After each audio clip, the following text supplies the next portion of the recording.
Dang it. That's the genetics, son. That's it, brother. What fucking business?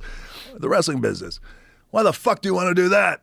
We got into the biggest fucking fight. My mom's crying. I'm crying. I'm going to get in the business. He went, what business? I said, the wrestling business. Dude, we got in the biggest fucking fight. Really? The biggest. He didn't want you to do it? He didn't want me to do it. But my old man was a groundbreaker, first black tag team champions in WWE. He was jacked. Pull up my dad if you can. Rocky Johnson. I want to show you. Like he was I know your dad. jacked, man. He was jacked. He was part of that group in the early 80s, right? Who were like bodybuilding and look at that shot. What? Dang it. That's the genetics, son. That's it, brother. That's where those rock genetics come. That's it. Yeah. Oh my God, he was jacked. So and we bonded. He used to get me up and take me to the gym when I was 5, sit in the corner, and that's how I got to, really bond with my dad. He didn't want me to do it. And we got into the biggest fucking fight. My mom's crying, I'm crying. And he said, what do you think you have to offer? I said, I don't know. Maybe I'm going to fucking suck, but I got to give this a shot. And ultimately it got to a place where I said, either you're going to help train me, I'm asking you to help train me, or I'll go to somebody else. And at that time, Bret Hart and that whole family had his dungeon up in Calgary. I said, maybe I'll go to Calgary. He agreed to train me, but I realized he didn't want to see that happen because he felt like, hey, look around. Like I was one of the successful ones in wrestling, but I got a little fucking apartment that I can't even afford to pay $500 a month. I don't want this for you. So we got into a huge fight. He eventually trained me. I call a guy after 3 months of training, call a guy named Pat Patterson, who was Vince McMahon's right-hand man, very brilliant mind in the world of pro wrestling, first openly gay wrestler, tough motherfucker. I call him up because my parents knew him, and I said, hey, Pat, this is Dwayne Johnson. Who? Dwayne Johnson. Rocky Johnson's son. Oh, yeah, what do you want? Hey, I'm training to get in the business. What fucking business? It's a recurring theme. Everybody's like, what fucking business? The wrestling business. Why the fuck do you want to do that? You're just feeling like you're just getting bombed right, left and right by these OGs. So I said, I'd love for you to come down and just watch me train. And if I got anything to offer, just let me know. And if I don't, just let me know. That's all I want. He agreed. He came down, watched me train. He said to me as we're training, he goes, can you work as a heel? Which is, as you know, bad guy in wrestling parlance. Yeah. I said, sure, I'd love to. We start the match. I work as a heel, more aggressive, dirty, cheating stuff, right? He goes, okay, done. And I had trained in a boxing ring, and as you know, boxing rings are fucking hard. It's like this, right? So getting suplexed on the fucking table, so it really hurt. That's how I came up in wrestling. He's smoking a cigarette. I said, what do you think? Do I have anything? He goes, yeah, you just keep working. Take care of yourself, and leaves.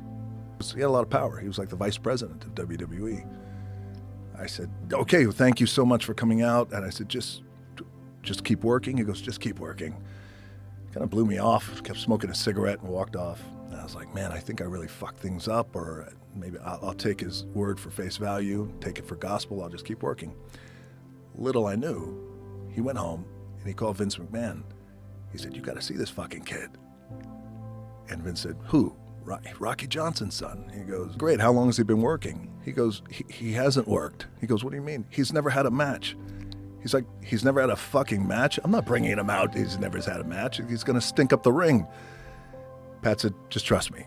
So they fly me out, Corpus Christi, 14,000 people. I go out and have my first match, and I'm 24 years old.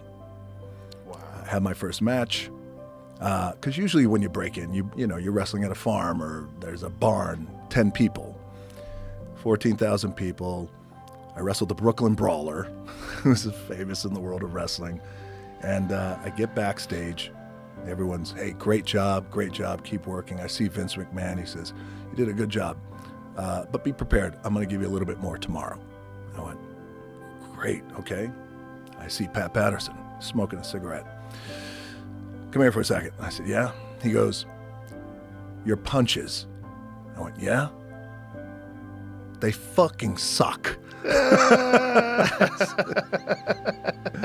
by the way, he said, if you have a shred of opportunity to make it in this business, you're going to have to learn a lot of shit, but learn how to throw a great punch.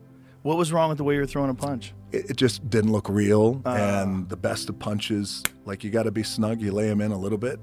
You pull it back a little. You pull it, well, you can pull it back a little, but I found the best punches is you follow through, but learn how to just tap a little bit.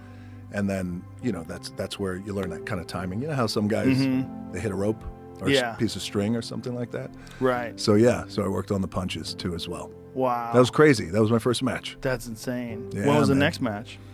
Next match was the following night. Whoa. So you were right into it. Right into it. What's the second match like? That is my second match. This is insane. Right there, look at that. This is insane.